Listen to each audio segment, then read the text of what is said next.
YouTube, what's going on? Welcome to another episode of the Silver and Gold Stack Attack. As always, a quick thank you for being here, for all the incredible support. You guys already know you're part of the best damn community here on YouTube, without a doubt. And if you guys like what you see here and you're not subscribed, think about dropping a sub. It's free, I promise. And it does help the channel grow. So today's topic is in regard to what's perceived as a silver deficit. Are we actually running low on it? Right. Anyway, we've been hearing about this for consecutive years, 4 to be exact, going on 5. But how real is this alleged deficit? And how would it affect silver price going forward? So in order to weed through all this stuff, I'm going to go over the biggest producers of silver, the biggest consumers of silver, and we'll take a look at the supply numbers from the LMBA and COMEX to try to make some sense of it all. All that said, let's go ahead and roll this thing. And here we go. So really quickly, let's take a look at some charts that'll give us an idea of what we're working with when it comes to the silver deficit. Now, first off, we're going to go over the countries that produce the most silver in the world, and as you can see here, it's a runaway for the #1 slot in Mexico, 6,400 tons a year. And that's almost double of what #2 China's putting out, and #3 Peru. So, yeah, Mexico's killing it. United States, we fall all the way down to #9, only because we only have so many dedicated silver mines. Most of the silver that we pull up is a byproduct of digging for other metals like copper and zinc. So it is what it is. Next, we'll take a look at the countries that are consuming the most silver, and lo and behold, the U.S. is right at the top by a pretty large margin, followed by China and Japan. And now we're up to global supply and demand for silver. Now this chart was only good through 2022, so I went ahead and added 2023 and the projections for 2024 to kind of round it out.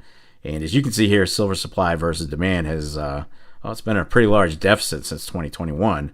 And they're projecting that deficit to really increase once 2024 closes out the numbers for the year. And if we take a quick look at some numbers from the COMEX, it appears their inventory is down as well, as they reported around 291 million ounces on hand. Now, that's down from a peak of just over 400 million ounces back in 2021. And moving over to the LMBA, or London Bullion Market Association. Oh, behave. Yeah. Their reports show that their vault inventory has seen a sharp decline as well, with they're holding 900 million ounces in storage, but that's versus the peak of 1.2 billion ounces just in 2021. And lastly, this is just for fun. Take it for what it is. Don't take it seriously. I threw this chart in just for fun from the USGS, and because I found it pretty interesting. These are their projections for how long silver, gold, and some base metals will last at current rates of annual production and consumption.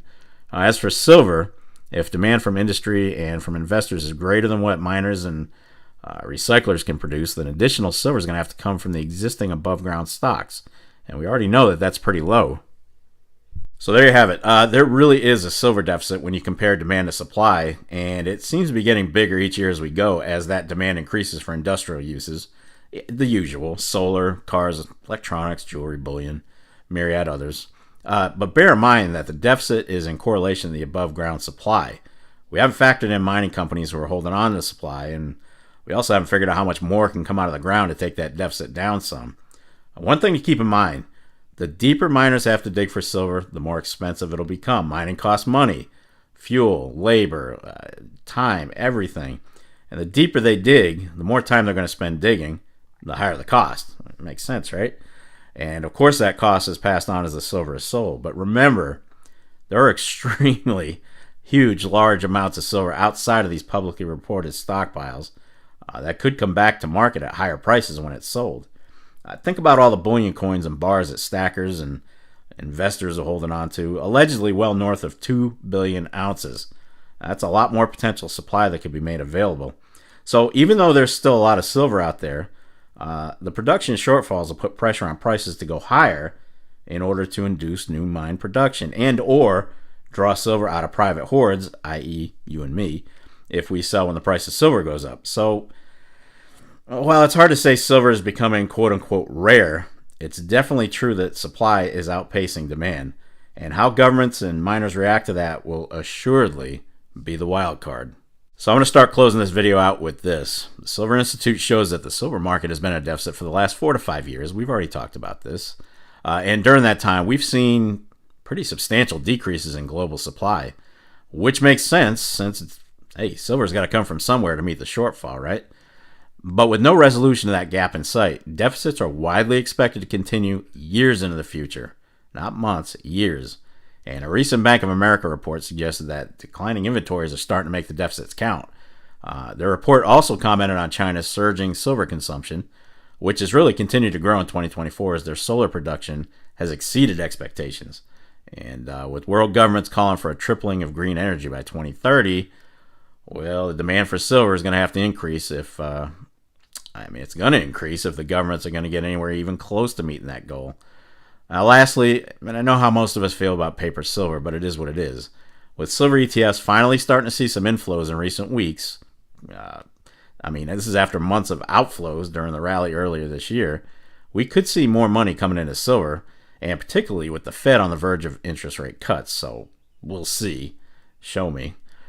So there's a lot of potential for silver to finally shine, but like always, guys, we know silver price can be stagnant. We know it can be slow to rise. We've got to take all this info with a grain of salt. Seriously. It could do something. It could do nothing. It might stay right where it is, and it might fluctuate. That's what silver does, right? That's what silver does. But as stackers, we're going to continue to play the waiting game and see what happens. It's important that we stay in tune with key performance indicators. We've got to keep our eye on the markets and do our own due diligence. We've already seen $32 silver this year, and the future could potentially be bright for the shiny metal. All right, folks, there you have it. So while it's hard to say silver is becoming more rare, it's easy to say that at least the above-ground supplies aren't meeting current demand, and it's being outpaced. How governments react going forward, miners react, how much it costs to dig deeper to bring more up, that's all going to have an effect on price, and most likely it's going to go up. So we have to kind of keep an eye on that. But again, it's not a silver pushing video. Don't panic. Go out there and buy all the silver you can buy. Continue to DCA, stack at your own pace, and do your due diligence. That's all I can say on that. Anyway, be sure to leave a comment down below and let me know what your thoughts are. You guys know I love going through them, so make sure you sound off. That's going to wrap it up for this episode of the Silver and Gold Stack Attack. And if you made it this far, well, kudos to you. I'll definitely catch up with you in the next episode. But in the meantime, you gotta know what's up. What do you want to do with your life?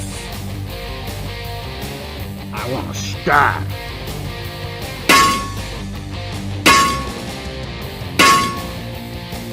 Damn right.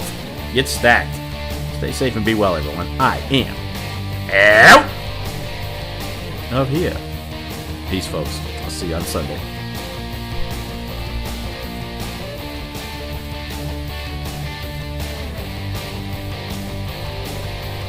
You still here? It's over. Go home.